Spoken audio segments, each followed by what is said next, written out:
സിജോയുടെ മാരേജിനായിട്ട് ജാസ്മിനും ഗബ്രിയും ഒരുമിച്ച് എത്തിയ വീഡിയോയാണ് ഇപ്പോൾ സോഷ്യൽ മീഡിയയിൽ ഏറെ വൈറലായിരിക്കുന്നത്.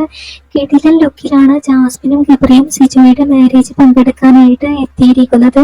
നിരവധി ആരാധകരാണ് ഇവരുമായിട്ട് ഒന്നിച്ചിരുന്ന് സെൽഫി എടുക്കാനും ഫോട്ടോസ് എടുക്കാനായിട്ടൊക്കെ വന്നിരിക്കുന്നത്. എന്തായാലും സിജോയുടെ മാരേജിൽ വന്ന ഗസ്റ്റുകളിൽ ഏറ്റവും കൂടുതൽ ആരാധകർ നോക്കി നിന്ന ഒരു വരവ് തന്നെയായിരുന്നു ജാസ്മിന്റെയും ഗബ്രിയുടെയും. ബിഗ് ബോസ് മലയാളം സീസൺ 6 ഒരുപാട് ആരാധകരെ സ്വന്തമാക്കിയിട്ടുള്ള രണ്ട് താരങ്ങളാണ് ജാസ്മിനും ഗബ്രിയും. ഇവരുടെ ഒരു കോംബോ ഒരുപാട് പേരാണ് ഇഷ്ടപ്പെട്ടിരുന്നത്. എന്നാൽ ബിഗ് ബോസിലായിരുന്ന സമയത്ത് ഒരുപാട് വിമർശനങ്ങൾ കേട്ട ഒരു കോംബോ തന്നെയായിരുന്നു.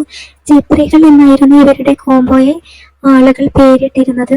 എന്തായാലും സിജോയുടെ കല്യാണത്തിന് അടിച്ചു പൊളിക്കാനായിട്ട് ജാസ്മിനും ഗബ്രിയും ഒരുമിച്ചാണ് എത്തിയിരുന്നത്.